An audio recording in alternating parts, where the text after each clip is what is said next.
An episode of The American Civil War by Stephen Crane, Chapter 12. The column that had butted stoutly at the obstacles in the roadway was barely out of the youth's sight before he saw dark waves of men come sweeping out of the woods and down through the fields. He knew at once that the steel fibers had been washed from their hearts. They were bursting from their coats and their equipments as from entanglements. They charged down upon him like terrified buffaloes. Behind them, blue smoke curled and clouded above the treetops, and through the thickets he could sometimes see a distant pink glare. The voices of the cannon were clamoring in interminable chorus. The youth was horror-stricken. He stared in agony and amazement. He forgot that he was engaged in combating the universe. He threw aside his mental pamphlets on the philosophy of the retreated and rules of the guidance of the damned. The fight was lost. The dragons were coming with invincible strides. The army, helpless in the matted thickets and blinded by the overhanging night, was going to be swallowed. War, the red animal war, the blood-swollen god, would have bloated Phil. Within him, something bade to cry out. He had the impulse to make a rallying speech, to sing a battle hymn, but he could only get his tongue to call into the air, what's the matter? Soon he was in the midst of them. They were leaping and scampering all about him. Their blanched faces shone in the dusk. They seemed, for the most part, to be very burly men. The youth turned from one to another of them as they galloped along. His incoherent questions were lost. They were heedless of his appeals. They did not seem to see him. They sometimes grabbed insanely. One huge man was asking of the sky, "Say, where de plank road? Where de plank road?" It was as if he had lost a child. He wept in his pain and dismay. Presently, men were running hither and thither in all ways. The artillery booming forward, rearward, and on the flanks made jumble of ideas of direction. Landmarks had vanished into the gathered gloom. The youth began to imagine that he had got into the center of a tremendous quarrel, and he could perceive no way out of it. From the mouths of the fleeing men came 1,000 wild questions, but no one made answers. The youth, after rushing about and throwing interrogations at the heedless bands of retreating infantry, finally clutched a man by the arm. They swung around face to face. Why, stammered the youth, struggling with his balking tongue. The man screamed, "Let go of me! Let go of me!" His face was livid, and his eyes were rolling uncontrolled. He was heaving and panting. He still grasped his rifle, perhaps having forgotten to release his hold upon it. He tugged frantically, and the youth, being compelled to lean forward, was dragged several paces. "Let go of me! Let go of me!" Why? Started the youth. "Well then," bawled the man in a lurid rage. He adroitly and fiercely swung his rifle. It crushed upon the youth's head. The man ran on. The youth's fingers had turned to paste upon the other's arm. The energy was smitten from his muscles. He saw the flaming wings of lightning flash before his vision. There was a deafening rumble of thunder within his head. Suddenly his legs seemed to die. He sank, writhing to the ground. He tried to arise. In his efforts against the numbing pain, he was like a man wrestling with a creature of the air.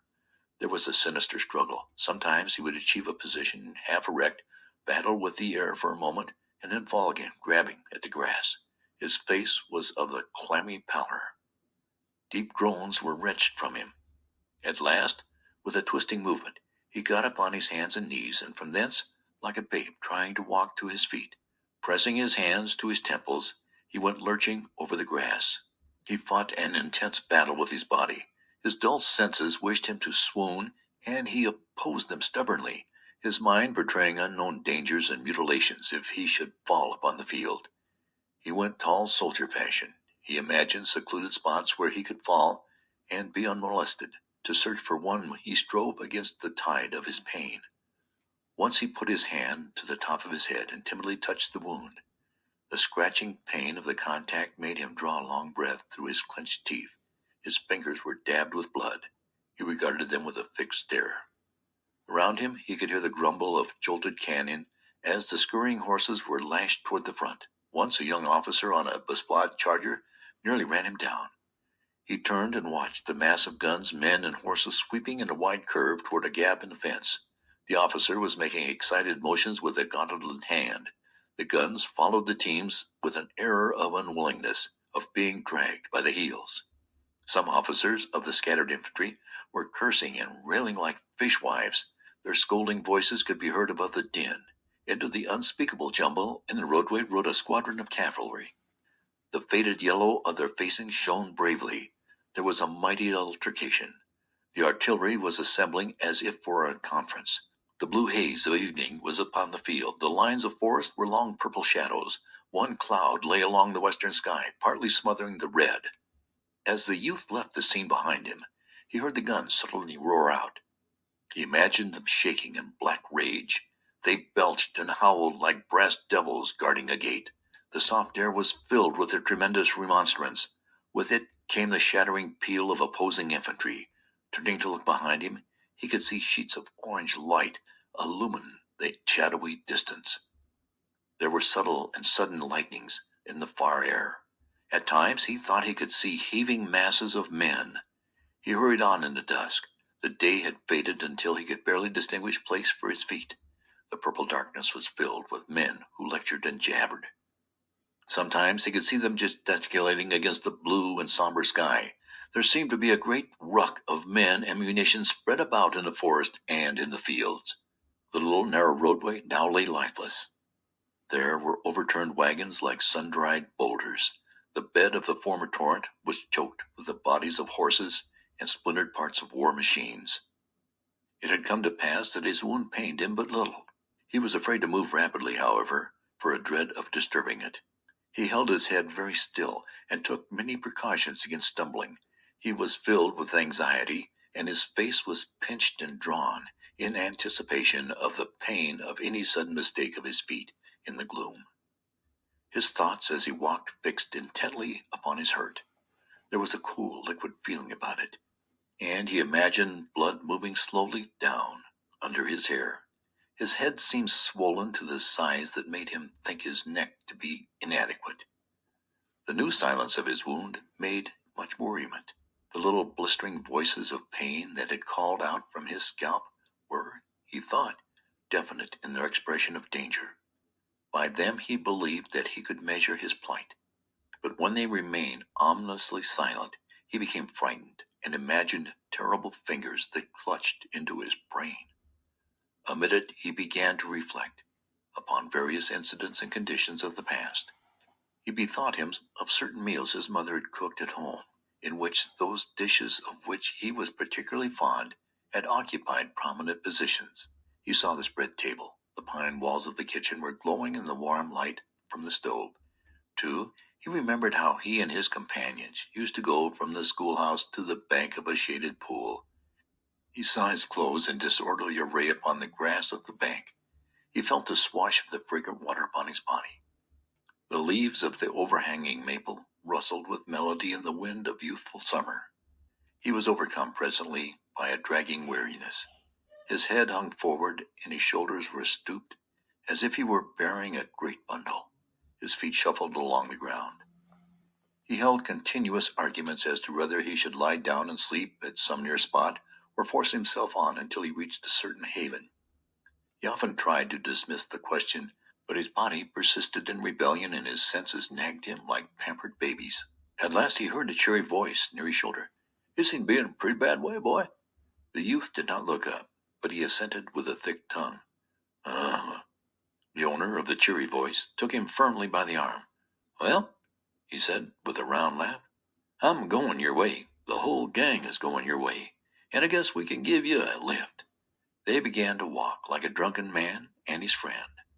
As they went along, the man questioned the youth and assisted him with the replies like one manipulating the mind of a child. Sometimes he interjected anecdotes.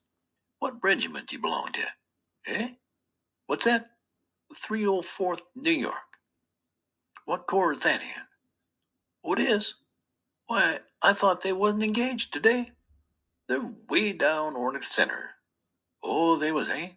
Well, pretty nearly everybody got their share of fighting today. By dad, I give myself up for dead many number of times. They was shooting here and hollering there and hollering here and there, hollering there, and damn darkness until I couldn't tell save my soul which side I was on. Sometimes I thought I was sure enough from Ohio, or other times, I could have swore I was from the bitter end of Florida. It was the most mixed up darn thing I ever see. And these here whole woods is a regular mess. It'll be a miracle if we ever find our regiments tonight. Pretty soon, though, we'll meet a plenty of guards and provost guards and one thing or another. Oh, there they go with an officer, I guess. Look at his hand a-dragging. He's got all the war he wants, I bet. He won't be talking so big about his reputation and all when they go to sawing off his leg. Poor feller, my brother's got whiskers just like that. How did you get your way over here anyhow? Your regiment is a long way from here, ain't it? Well, I guess we can find it. You know, there was a boy killed in my company today that I thought the world of all of. Jack was a nice feller. By ginger, it hurt like thunder to see old Jack just get knocked flat. We was a standing pretty peaceable for a spell, though there was men running every way all around us, and while we was a standing like that, long comes a big fat feller. He began to peck at Jack's elbow and says, "Say, where's the road to the river?" And Jack, he never paid no attention, and that feller kept on a pecking at his elbow and saying, "Say, where's the road to the river?" Jack was looking ahead all the time, trying to see the Johnnies coming through the woods, and he never paid no attention to the big fat feller for a long time. But at last he turned around and he says, "Go to hell and find the road to the river." And just then a shot slapped him bang on the side of the head. He was a sergeant, too. Them was his last words. Thunder, I wish we was sure of finding our regiments tonight. It's going to be a long hunting, but I guess we can do it. In the search which followed, the man of the cheery voice seemed to the youth to possess a wand of a magic kind. He threaded the mazes of the tangled forest with a strange fortune. In encounters with guards and patrols, he displayed the keenness of a detective and the valor of a gamin. Obstacles fell before him and became of assistance. The youth, with his chin still on his breast, stood woodenly by while his companion beat ways and means out of sullen things. The forest seemed a vast hive of men buzzing about in frantic circles, but the cheery man conducted the youth without mistakes until at last he began to chuckle with glee and self-satisfaction. "Aha, there you are, see that fire?" The youth nodded stupidly. "Well, there's where your regiment is, and now, goodbye, old boy. Good luck to you." A warm and strong hand clasped the youth's languid fingers for an instant, and then he heard a cheerful and audacious whistling as the man strode away. As he who had so befriended him was thus passing out of his life, it suddenly occurred to the youth that he had not once seen his face. End of chapter 12.